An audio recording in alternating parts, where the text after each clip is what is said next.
Okay, this video is about putting in a compost toilet into an RV. This is the old toilet, which you would press on this and it would flush, kind of squirt some water in the back there.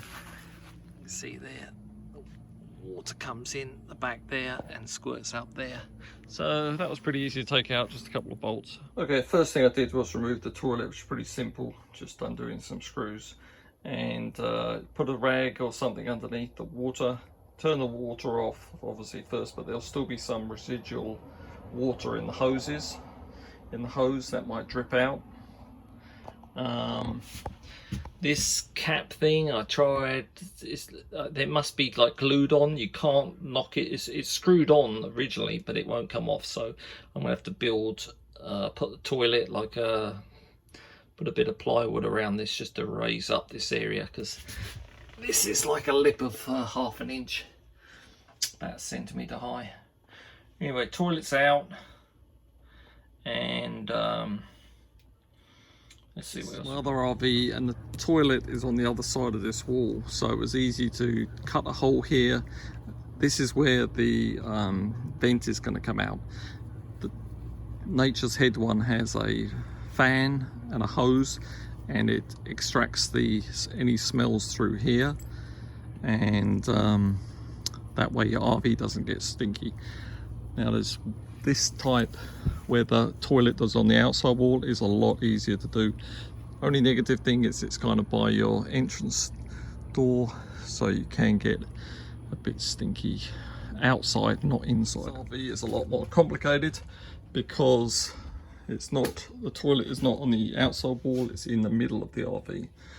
So what I'm doing now is I'm taking the trim off this, just pops out, it's just got some little nails here. And then, you obviously have to take the light off, take a photo first so you know which way up the light switch goes. I'm going to undo the hose, so we're going to take that out, and next I'm going to pop this off, see what's behind there. Underneath the RV there is a cover. Nice. I mean, some of these RVs probably have this removed after the years. People get fed up putting them back in. Anyway, it had these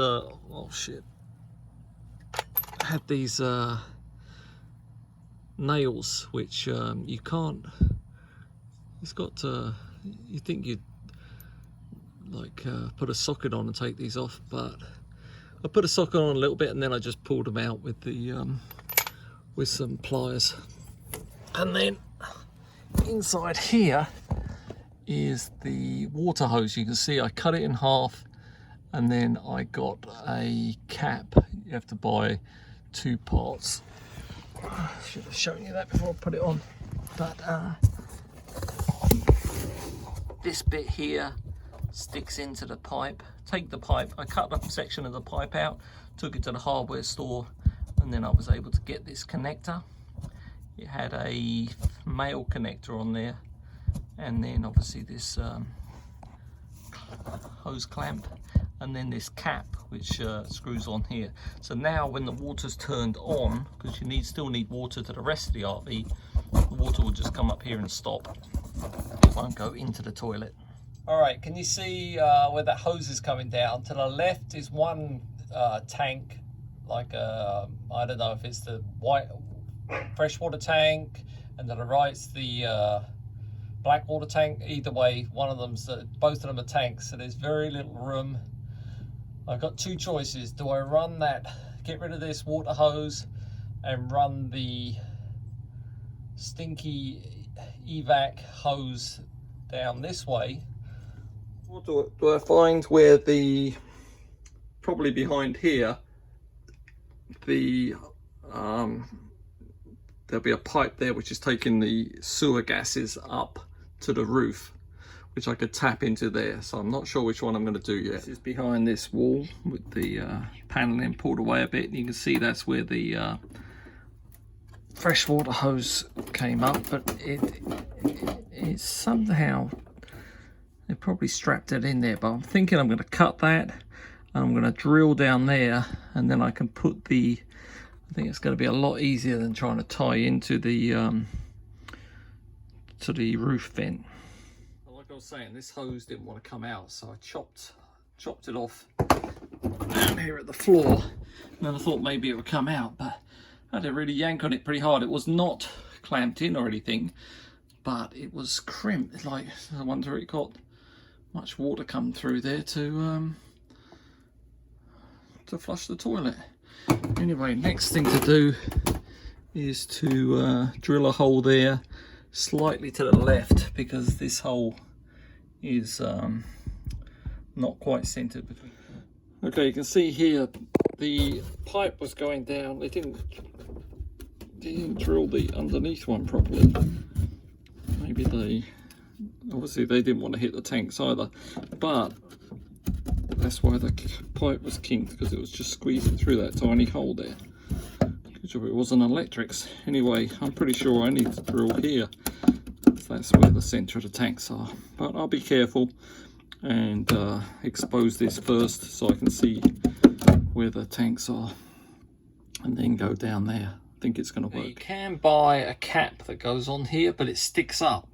And the reason is once you put this toilet on here, it's wobbly, so then you have to, like, that cap, you got to shave it down even further. So I'm just doing the old, I'm putting a plastic bag in here, and I'm going to fill this up with foam. Okay, I found some old shingles that I'd laying around, roof shingles, and I folded them in half, and I think they might be just the right height to put that toilet on. All we've got to be able to do is put it on so it doesn't wobble. Just got to shave that off still. Put it on so it doesn't wobble, and then be able to screw it into the floor so the toilet is stable. So we'll see how that works out. I want to see that, because that'll save me cutting up a load of wood. Okay, so there we have it. So the shingles may look a bit janky, but all my tools are in storage, and I don't have any that I can cut plywood. Lots of people, you know, they cut the plywood around, then they've got to cut a hole in the middle, all sorts of stuff. And lots of us aren't necessarily that good with woodwork, but this worked out pretty well. I could trim those up. We could put something over them, but it's okay. Over the back there, I ran the wire for the fan through the hole that the old water line came through, and the hose, I've run that down through the floor. It was much easier. I can show you that going where that comes out through the bottom. Everything's working great. Oh yeah, electricity, I ran up, I pulled these panels off, remember, and attached it to the light switch. Some wires back there, so it's running off of the 12 volt, and everything's doing well. Everything's great. Success. And a couple final things just to point out. The instructions say to put these brackets on the inside, but then it's really hard to figure out where to drill. I mean, you'd have to, I guess if you measured really well, measured 3 times or whatever. But on both of our ones, I left them on the outside because it was very easy just to mark it, drill it.